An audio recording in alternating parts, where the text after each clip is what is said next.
ሻሎም ሻሎም ሻሎም ቤተሰብ እግዚአብሔር አምላክ ከመይ ሓዲርኩም ሰላምን ጸጋን ናይ ክርስቶስ ይብዛሕልኩም ከመይ ሓዲርኩም ክብርን እግዚአብሔር አምላክ ይኹን አናዓኹም ሰላሐዲን ካብ ሲአርጂ ኢንተርናሽናል ቸርች ክራይስት ሪቪሊንግ ጀነሬሽን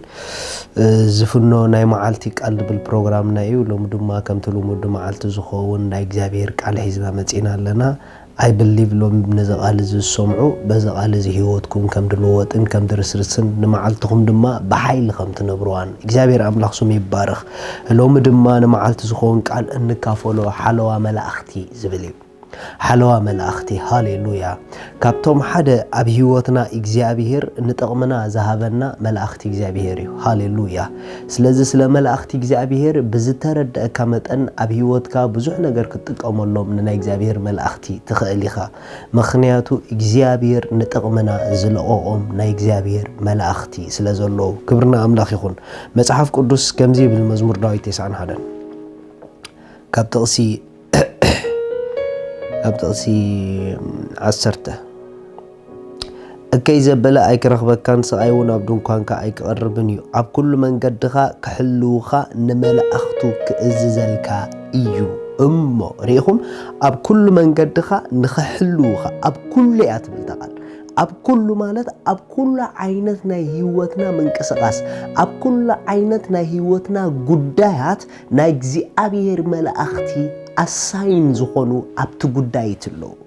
كساعك ندين احنا نا እግዚአብሔር ملائختي أب قداينا خمزلو نقحاتنا كالو قدايو نقرقن እግዚአብሔር أب كل قداياتنا أب كل قعزنا أب كل من قدنا عهوتات نخنكون كفوء زبلا نخياتونا حماق زبلا نخي رخبنا بكل من قدنا successful نخوانو نخنقوي نا እግዚአብሔር ملائختي أساين كوينوميوم تمديبهم لنايم هاليلويا سلازيلو أب كل من قدخا نخحلوخا نملأختو خززلكا إمو اقرخا بأمني كي تعنك أفسي أبلعلي أقداهم كتصورهم إيوم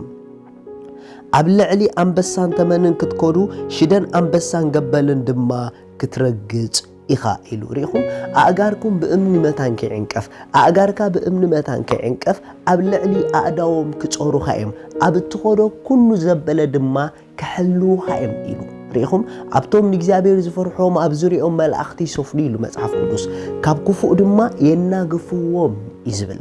أحوات لو ما حدا نجرس كحسبو لو ما خطسوا خلهم كبيتكم كتوتوا خلهم نسرحكم كاب جزاهم جميركم كسع سرحكم نحلواهم سماي زمدبهم ملأختكم زلوا تحسبوا جمرو ولا قاعدتهم تخفيتوا انت زيراكم مم بفلتات جن رأيهم بغلت ما قد خنريهم نخالينا بفلتات كنريهم نخالينا عينتنا تخفيت كنريهم نخالينا لو ممكن بفلتات نبرابر نا እግዚአብሔር ملأخت أبزوريانا له نا እግዚአብሔር ملأختي نتقمنا سماي أساين جيروميو هاليلويا ملأخت እግዚአብሔር كاب سماي يمزلاخو ملأخت እግዚአብሔር منافستيهم ملأخت እግዚአብሔር بمنفساوي عينتها تخفيتو تراحيخا تريهم تخيل ملأخت እግዚአብሔር منفساوي عينتها تخفيتو تريهم انت زيك إلكا بفلتات قالو جن أستوعلهم مسخا خمزلو حسب أبزورياخ خمزلو حسبي كاكفو زبالة زنا قفوخي حيالات ملأختي እግዚአብሔር أب كل بوتاخ مسخا خمزلو نقحي ሃሌሉያ ክሳዕ ክንደይ ክንትስእ ኮለና ክንከይድ ኮለና ክንሰርሕ ኮለና ዋው ናይ እግዚአብሔር መላእኽቲ ኣብ ጎኒ ያሉ ናይ እግዚአብሔር መልአኽ መሳይ ኣሎ ካብ ክፉእ ዘበለ ኸናግፈኒ ንጽቡቐይ ንሰናይ ንጥቕመይ መልአኽ እግዚአብሔር መሳይ ኣለ ኻይልኩም ክሳዕ ክንደይ ተሓስቡ መልአኽ ኣምላኸይ መሳይ ኻይልና ክሳዕ ክንደይ ነሓስብ ክብርን እግዚአብሔር ኣምላኽ ይኹን ሃሌሉያ ሓደ ነገር ክነግረኩም ኣሕዋት ናይ እግዚአብሔር መላእኽቲ ይረዳእና ኣይረዳእና ንሓለዋና ኣሳይን ኮይኖም እዮም ነገር ግን ብዝተረዳእናዮም መጠን ግን ኣብ ህይወትና ብዙሕ ነገር ከም መጠን ርድኢትና ኸኣ ክንጥቀመሎም ንኽእል ኢና ናይ እግዚአብሔር መላእኽቲ ምኽንያቱ ንብዙሕ ጥቕሚ እዩ ሰማይ ንመላእኽቱ ለቒቑልና ዘሎ ክብርን እግዚአብሔር ኣምላኽ ይኹን ሓደ ግዜ ከምዚ ኣጋጢሙ ኣብ ነገስታት ኣብ ካልኣይ ነገስት ምዕራፍ 6 ካልኣይ ነገስት ምዕራፍ 6 ካብ ጥቕሲ 15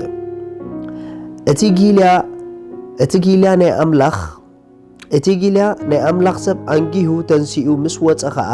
እንሆ ሰራዊት ምስ ኣፍራስን ሰረገላታትን ነታ ከተማ ከቢቦምዋ ነበሩ እቲ ጊልኡ ድማ ኣየ ጎይታዬ እንታይ ክንገብር ኢና በሎ ንሱ ኸኣ ካብቶም ምሳታቶም ዘለውስ ምሳና ዘለው ይበዝሑ እዮም እሞ ኣይትፍራ በሎ ኤልሳዕ ድማ ወእግዚአብሔር እለምነካ ኣለኹ ክርእስ ኣዒንቱ ክፈት ኢሉ ጸለየ እግዚአብሔር ከዓ ኣዒንቲ እቲ መንእሰይ ከፈተሞ ረአየ እንሆ ድማ ኣብ ዙርያ ኤልሳዕ እቲ ከረን ናይ ሓዊ ኣፍራስን ሰረገላታትን መሊእዎ ነበረ ናብኡ ምስ ወረዱ ከዓ ኤልሳዕ እልምነካ ኣለኹ ነዚ ህዝቢ እዚ ብዑረት ውቃየ ኢሉ ናይ እግዚአብሔር ጸለየ ከም ቃል ኤልሳዕ ድማ ብዑረት ወቅዖም ይብል ክብርን እግዚአብሔር ኣምላኽ ይኹን ሓደ ግዜ ነቢ ኤልሳዕ ጸላኢ ነታሱ ዝነበራ ከተማ ንብሙሉእ ነቢ ኤልሳዕ ንኽወስዲሎም መፅኦም ከቢቦም ማለታ ከተማ ምኽንያቱ ነቢ ኤልሳዕ ንእስራኤል ይሕግዞም ስለ ዝነበረ ኣዒንቲ ክፉት ስለ ዝነበረ ዝኾነ ዓይነት ምንቅስቓሳት ከይገብሩ ካብ ጸላኢኦም የድሕኖም ስለ ዝነበረ ጸላእ ንነቢ ኤልሳዕ ንኽወስዶ ነቲ ዘለዎ ከተማ ብሙሉእ ከቢቦ ንኤልሳዕ ድማ ጊልኡ ምስኡ ዘገልግል ስለ ዝነበረ ሓደ ካብቲ ምስኡ ዘገልግል ንደገ ምስ ወፀታ ከተማ ብሙሉኣ ተኸቢባ ጸኒሐቶ ተኸተማ ተኸቢባ ምጸንሐቶ ፈሪሑ እንዳጎየ መጺን ኤልሳዕ ኢልዎ ጠፋእና ኢልዎ ምኽንያቱ ከተማ ኩላ ተኸቢባ ኣብ ሰራዊት ኢልዎ ኤልሳዕ ግን ኣይሰንበደን ብጣዕሚ ተረጋጊኡ ንምንታይ መሲልኩም ኤልሳዕ መንፈሳዊ ዒንቱ ስለ ዝተኸፍተ ኣብ ዙርኡ ናይ እግዚአብሔር ነበልባል እሳት ዝኾኑ መላእኽቲ ከም ዘለዉ ይርኢ ኩሉ ግዜ ርኢኹም መላእኽቲ ከም ዘለዉ ዝፈልጥ ሰብ መላእኽቲ ከም ዝኸበብዎ ዘስተውዓለ ሰብ ዝረአየ ዘይኮነስ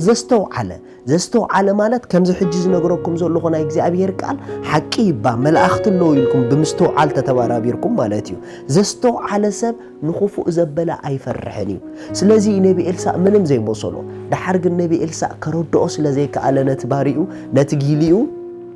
ንእግዚአብሔር ለሚልዎ ጎይታ ኢልዎ በቃ እዛ ኣነ ዝሪኦ ዘለኹ ንኽርስ ኣዒንቱ ክፈተሉ ኢልዎ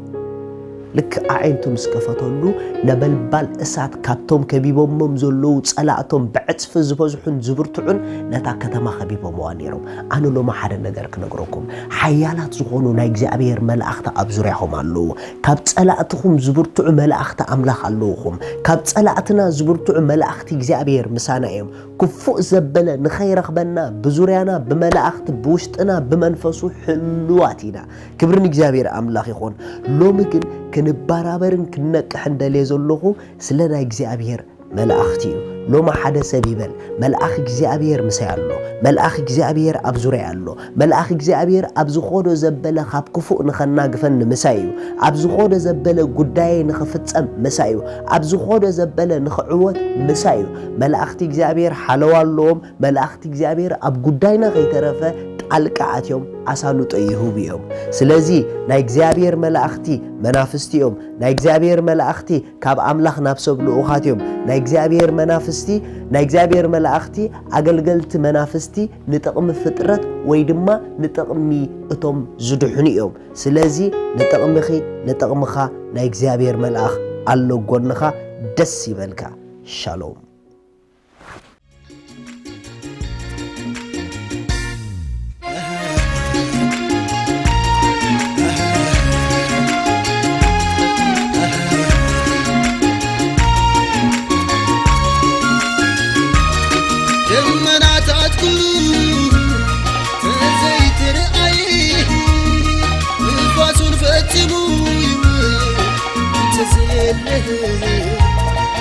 أزقودا قديوا ما يكمل